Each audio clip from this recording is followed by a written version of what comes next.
The Invisible Man is basically, it's supposed to be a day in the life of the Invisible Man. So he's showing how he messes with people on his way to work. This time it's on the subway, and the really poor innocent victim is Topher Putnam. What would you do? It's one of those kind of situations that poses the question, what would you do if you were invisible? And most people think, oh, well, I'd fight crime, or I would rob a bank, or I would do something really, really important. And this is just about the Invisible Man kind of going, ugh. I think I'll go to the subway and screw with people. My role is, I'm the straight man here. The Invisible Man is with me. I'm in his presence, but I don't know it. And so the Invisible Man is chronicling a day in the life of his exploits. And of course, I am the target, because I am there, and what is he gonna do? He's got nothing better to do. He can't hold down a job, can't even get one. So he messes around with me. A Day in the Life of the Invisible Man is a very physical comedy. It's a little bit improv, and there are few actors at this college that can pull it off as well as I think Topher can. Topher is a good actor. He has a lot of credibility behind him. He's had experience before. He's been with our improv troupe. He's one of the founding fathers of the AI theater troupe here, and he's been with us since the initial, very first play. And he has never directed one since then. Yeah, told you I'd get you, Topher. He hasn't directed one since then, but he doesn't need to, because as an actor on stage, he can take a bad play and make it into a good play. So I play a woman on the subway who's just trying to get to work or trying to get to wherever she's going, and I have to witness what's going on to Topher, and I'm supposed to be completely horrified by him because I'm playing a really, really butch lesbian, and he has to grab on me and hit on me. I come on the screen and, well, on the stage rather, and I just sit there and try to ignore this guy who is doing ridiculous shit, and then he doesn't stop, so I just kind of enjoy the show. How are you going to try to ignore Topher and not laugh? How is that I am going to bite the shit out of my lip. Improv is going to play a key role in this play, and it should play a key role in every effective speaker's repertoire, because that's improvisation. Being able to think on your feet is one of the best traits you can have. You can get out of anything, you can get into anything, you get your foot in the door, get it out of the door, whatever you need to do, you can talk your way in or out of it, and that's essential in theater, because what if somebody misses a line? It's like, okay, well, I gotta quit. I'm thinking on my feet, and I can cover it, I can save it. And sometimes the best performances come out of things that are not planned. Yeah, it was Topher especially, because he's hilarious. He's ridiculous. I hope the audience gets. I hope the audience gets out of this play a new experience. Nothing that looks like it's staged, and I'm like, oh, hello, nice to meet you, like Sim style. You know, I want it to be like just organic and really fresh, so people are like, does he even know what the hell he's doing up there? A Day in the Life of the Invisible Man is going to be hysterical. Write it down.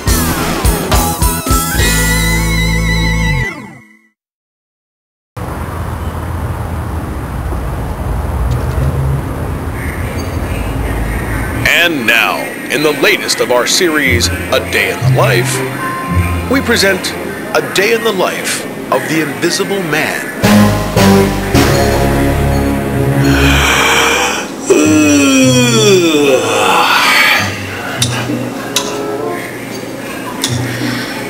You know, every morning I go to work by subway. Very soon, however, I get bored and decide to start annoying other passengers. I usually select the most respectable looking person I can find and blow gently into his left ear.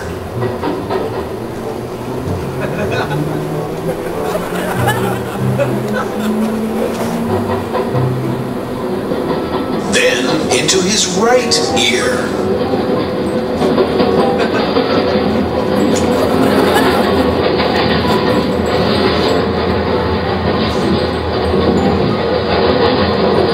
Then perhaps down the back of his neck.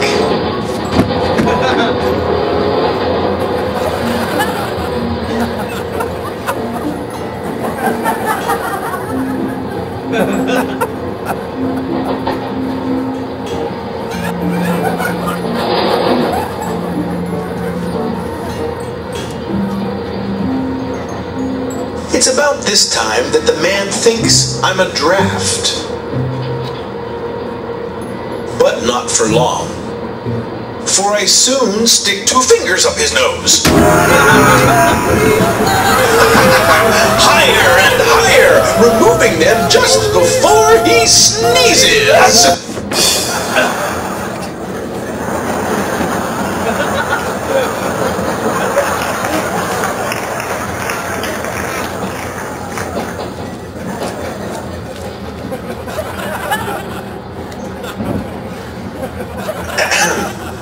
Then I start to manipulate some other limbs.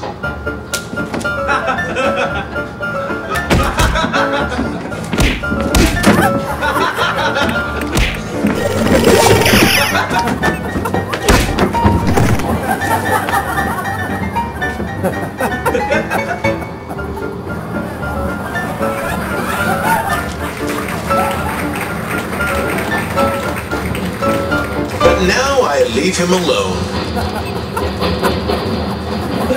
For about 10 seconds.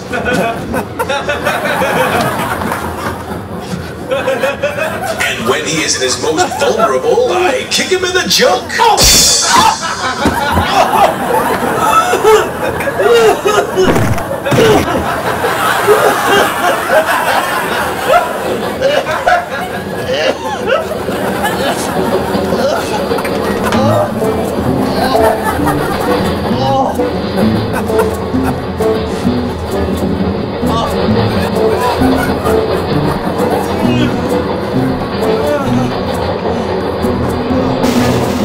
And steal his seat.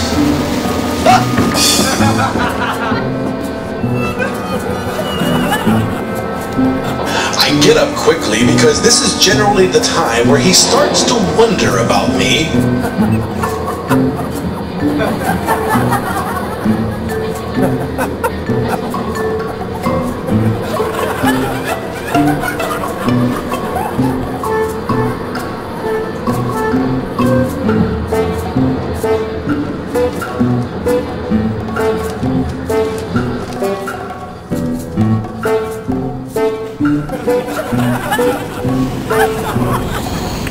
As we arrive at the next stop, and while he's distracted, I decide on another course of action.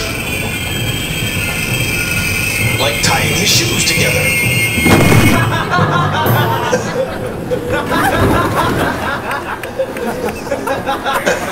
I laugh silently to myself, knowing I can't give away my location.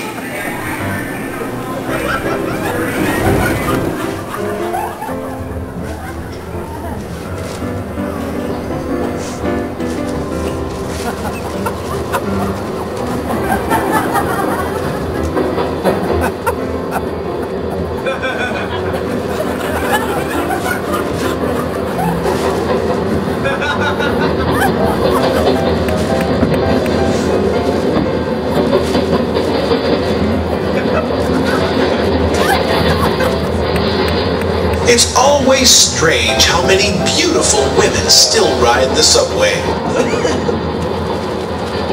And I simply can't resist giving one a kiss on her cheek.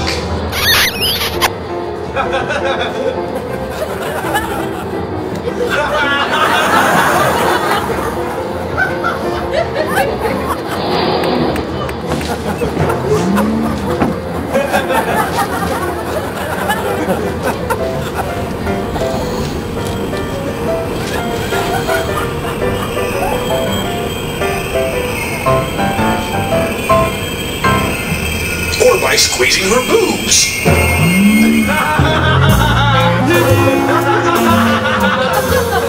Oh, what the hell? Motorboat!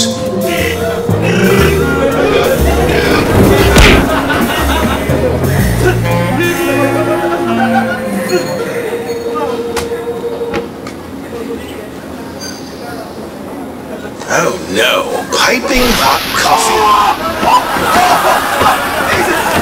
Now the best part of waking up is Folgers in your crotch.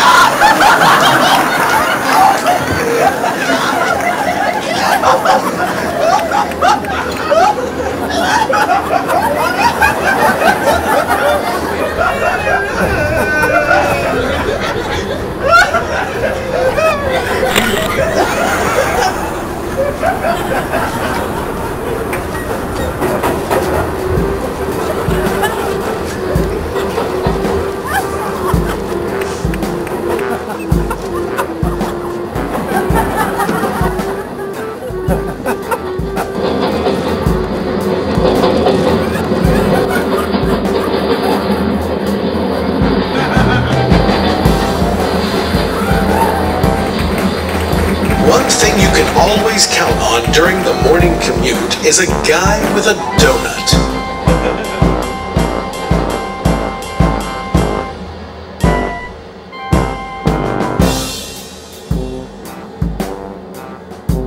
And you can always spot a tourist. Yes, a pleasant, trusting tourist is always a welcome reprieve to the city. And so is a donut to the face.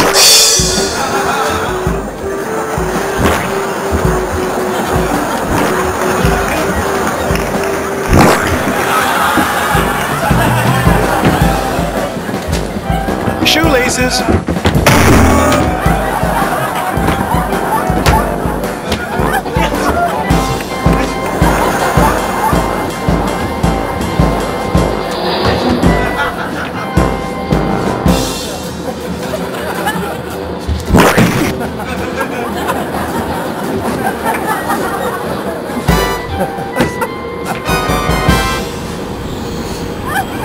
This is generally the point where most onlookers believe the gentleman I'm working with is retarded, so it's up to me to reinstate his credibility.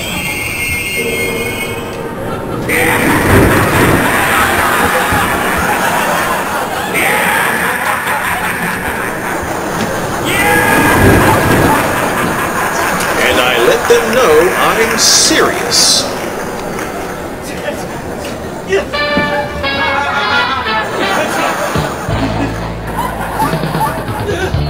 Because he's worth it.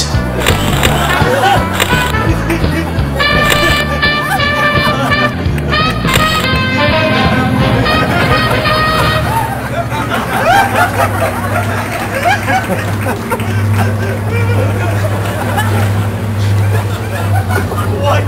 Tunnel!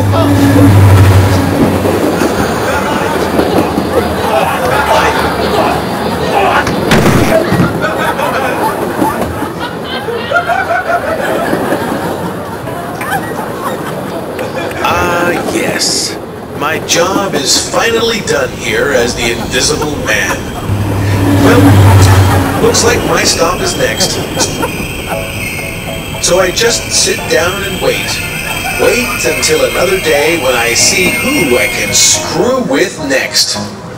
Wait, did I just say that out loud? Oh, God.